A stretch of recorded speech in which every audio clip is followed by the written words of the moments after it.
ஆண்டவரும் உலக இரட்சகருமாகிய கர்த்தராகிய இயேசு கிறிஸ்துவின் நாமத்தில் எக்ஸோடஸ் டிவி அருளுரை புலிகள் வழியாக இந்த நல்ல வேளையில் வாழ்த்துகிறோம். எக்ஸோடஸ் டிவி அன்பர்கள் யாவருக்கும் கிறிஸ்து பிறப்பின் நற்செய்தி வாழ்த்துக்கள்.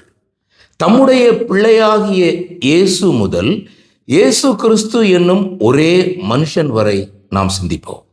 இது ஒரு கிறிஸ்து பிறப்பின் செய்தி மட்டுமல்ல, இது ஒரு ஆராதனை தியானமும் ஆகும். தியான வசனம் அப்போஸ்தலர் 3:26. அவர் தேவன் உங்கள் எல்லாரையும் உங்கள் பொல்லாங்குகளிலிருந்து விலக்கி உங்களை ஆசீர்வதிக்கும்படி தேவன் தம்முடைய பிள்ளையாகிய இயேசுவை எழுப்பி முதலாவது உங்களிடத்திற்கே அவரை அனுப்பினார் என்றான் பேதுரு. இந்த நாளின் செய்தி உங்களோடு கூட பேசுவதாக. யார் இந்த தம்முடைய பிள்ளையாகிய இயேசு? லூக்கா எழுதின சுவிசேஷம் இயேசு கிறிஸ்துவை ஒரு முழுமையான மனிதனாக விவரிக்கிறது. எ பயாலஜிக்கல் மேன். ரொம்ப ரொம்ப முக்கியமான ஒரு பகுதி இது. ஆகவே மத்தேயு, மார்க்கு, யோவான் எழுதுகிறது போல அல்லாமல் இவர் இயேசு கிறிஸ்துவை ஒரு பயாலஜிக்கல் மேன் ஆக எழுதுகிறார். ஆகவேதான் அநேக பதங்களை உபயோகிக்கிறார். தம்முடைய பிள்ளையாகிய இயேசு என்கிற அந்த பதத்தை லூக்கா 5 இடங்களில் பயன்படுத்துகிறார். முதலாவது லூக்கா 2:12 பிள்ளையை துணிகளில் சுற்றி முன்னணையிலே கிடத்தி இருக்க காண்பீர்கள் என்கிறார். அதற்கு கிரேக்க வார்த்தை பிரிஃபோஸ், பிறக்காத கரு அல்லது பிறக்க போகிற கருவுக்கு பயன்படுத்தும் வார்த்தை, அன்பார்ன் ஃபீட்டஸ். அப்படி என்றால் கிறிஸ்துவனுடைய பிறப்பு எவ்வளவு அதிசயமானது என்பதை நாம் நினைவு கூற வேண்டும். இரண்டாவதாக லூக்கா தொடர்ந்து எழுதுகிறார் 8 நாள் ஆன பிள்ளை.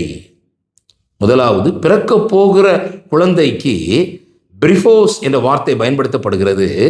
இங்கே பிறந்து 8 நாள் ஆன பிள்ளை. பாருங்கள், லூக்கா 2:21 பிள்ளைக்கு விருத்த சேதனம் பண்ண வேண்டிய 8ஆம் நாளிலே அதற்கு இயேசு என்று பெயரிட்டார்கள். ஆகவே அந்த 8 நாள் ஆன பிள்ளைக்கு ஆட்டோஸ் என்ற கிரேக்க பதம் பயன்படுத்தப்படுகிறது. 8 நாள். தொடர்ந்து லூக்கா எழுதுகிறார் 2:27 லூக்கா இந்த பிள்ளையை சிமியோன் கையில் பார்க்கிறார். சிமியோன் கையில் இருக்கும்போது பிள்ளைக்கு 40 நாட்கள். சிமியோன் ஆவியின் ஏவுதலினால் தேவாலயத்தில் வந்திருந்தான். இயேசு என்னும் பிள்ளைக்காக தாய் தகப்பன்மார் அங்க வராங்க. அப்போ இந்த 40 நாள் ஆன பிள்ளை பெய்டியோன் என்ற கிரேக்க பதம் பயன்படுத்தப்படுகிறது. அது 40 நாள் ஆன பிள்ளை. இந்த வார்த்தைகள் எல்லாம் யூத அனுதின அவங்களுடைய வாழ்க்கையிலே மிக மிக கவனமாக பயன்படுத்தப்படக்கூடிய வார்த்தை. இப்போ பாருங்க, லூக்கா தொடர்ந்து எழுதுகிறார் 40 நாள் ஆன பிள்ளையை 12 வயது நிரம்பிய பிள்ளையாக பார்க்கிறார். லூக்கா 2:42 அவருக்கு 12 வயதான போது அந்த பண்டிகை முறைமையின்படி எருசலேமுக்கு போறாங்க. அப்போ பண்டிகை நாட்கள் முடிந்து திரும்பி வருகிற போது பிள்ளையாகிய இயேசு எருசலேமில் இருந்து விட்டார். அதற்கு அந்த 12 வயதான அந்த பிள்ளைக்கு பெயர் கிரேக்க பதத்தில் பெய்ஸ், PAIS, பெய்ஸ் என்ற வார்த்தை. 12 வருடங்கள் ஆன பருவம். லூக்கா அதையும் அதோடு நிறைவு செய்யலை. ஏன்னா அவருடைய பங்கு என்ன? இயேசு கிறிஸ்துவை ஒரு நல்ல அருமையான ஒரு பயாலஜிக்கல் மேனாக காட்ட வேண்டும். யாருக்கு? கிரேக்கர்களுக்கும் யூதர்களுக்கும் புறஜாதிகளுக்கும். லூக்கா 2:48 தாய் தகப்பன்மார் இயேசு கிறிஸ்துவை எருசலேமிலே தவற விட்டு அவங்க மறுபடியும் போய் அவரை பார்த்த பொழுது ஆச்சரியப்படுறாங்க. அப்பொழுது அவருடைய தாயார், நல்ல கவனமாக கேளுங்க, அவருடைய தாயார் மரியாள் அவரை நோக்கி மகனே என்ற வார்த்தையை பயன்படுத்துறார். மகனே. மகனே என்றால் டெக்னோன் என்ற வார்த்தை கிரேக்க பதம். ஒன் whom மேரி born, மேரி தான் பெற்றெடுத்த மகன்.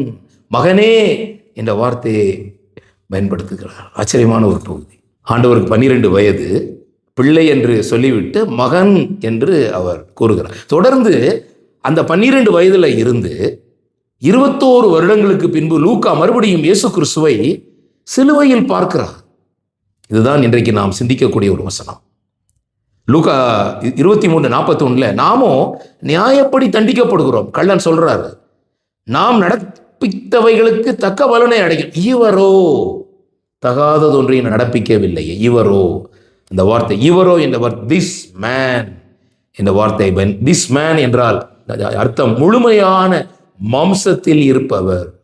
ஹவுட்டோஸ், HOUTOS, மாம்சத்தில் இருப்பவர். யோவான் கூட தன்னுடைய நற்செய்தியில் சொல்றாரு, யோவான் 19:5, இயேசு முள்முடியும் சிவப்பங்கியும் தரித்தவராய் வெளியே வந்தார். பிலாத்து அவர்களை நோக்கி, இதோ இந்த மனுஷன் என்று சொல்றார். எ பெர்ஃபெக்ட் மேன், ஆந்த்ரோபோஸ், எ பெர்ஃபெக்ட் மேன் என்று சொல்லுகிறார். தம்முடைய பிள்ளையாக இயேசு முதல், இயேசு என்னும் ஒரே மனுஷன் நாளிலே ஆண்டவரை நாம் நினைவு கூறுவோம். இந்த தம்முடையாகிய பிள்ளை யார்?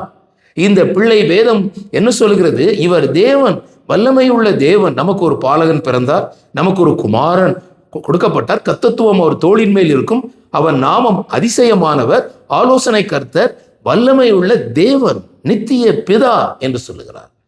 தேவன், அந்த பிள்ளை தேவன் என்று வேதம் கூறுகிறது.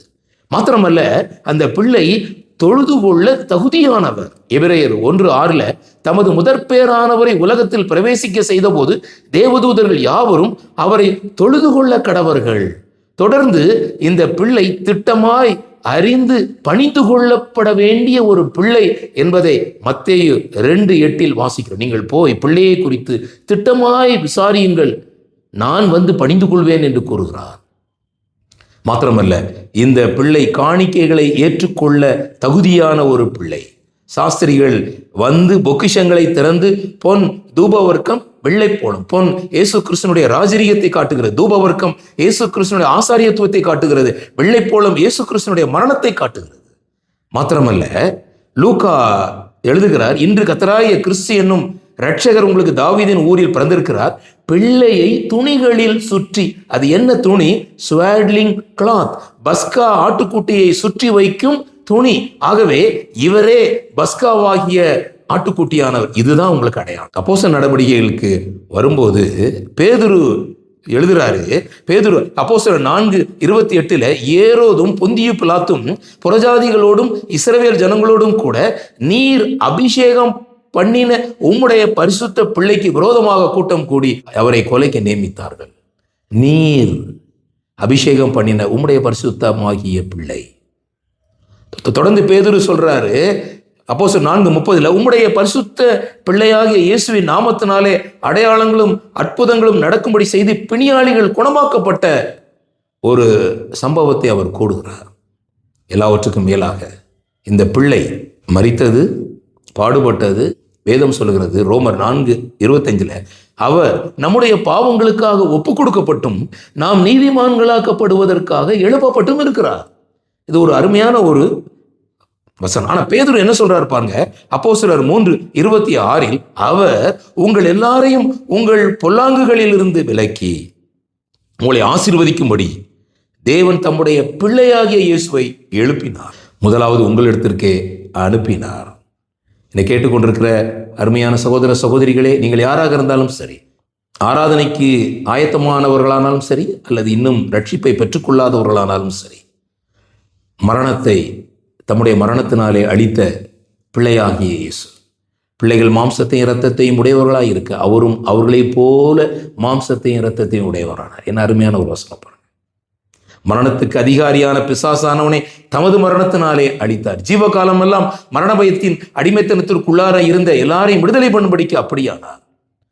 இப்போ இயேசு கிறிஸ்து என்னும் ஒரே மனுஷன், அவருடைய அந்த மெய்யான கிருபையை நாம் பார்ப்போம். ரோமர் 5:15 இயேசு கிறிஸ்து என்னும் ஒரே மனுஷனுடைய கிருபையினால் வரும் ஈவு, தம்முடைய பிள்ளையாகிய இயேசு முதல் இயேசு கிறிஸ்து என்னும் ஒரே மனுஷன். அப்போஸ்தலனாகிய பவுல் ரோமருக்கு எழுதுகிறார் 5:17 இயேசு கிறிஸ்து என்னும் ஒரே மனுஷனுடைய ஜீவனை அடைந்து நீங்கள் ஆளுவீர்கள்.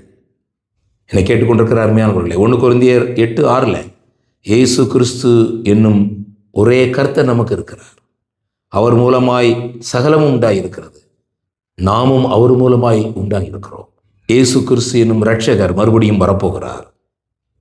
அவருடைய வருகையை எதிர்நோக்கி காத்து கொண்டிருக்கிறோம். பிலிப்பியர் 3:20, நம்முடைய குடியிருப்போ பரலோகத்தில் இருக்கிறது. அங்கே இருந்து கர்த்தராயிருக்கிற இயேசு கிறிஸ்து என்னும் இரட்சகர் வர எதிர்பார்த்து கொண்டிருக்கிறோம். தேவன் தாமே இந்த சிந்தைகளை நமக்கு ஆசீர்வதித்து தருவாராக. அவருடைய பரிசுத்த நாமம் இன்றும் இன்றும் மகிமைப்படுவதாக. ஆமேன், ஆமேன்.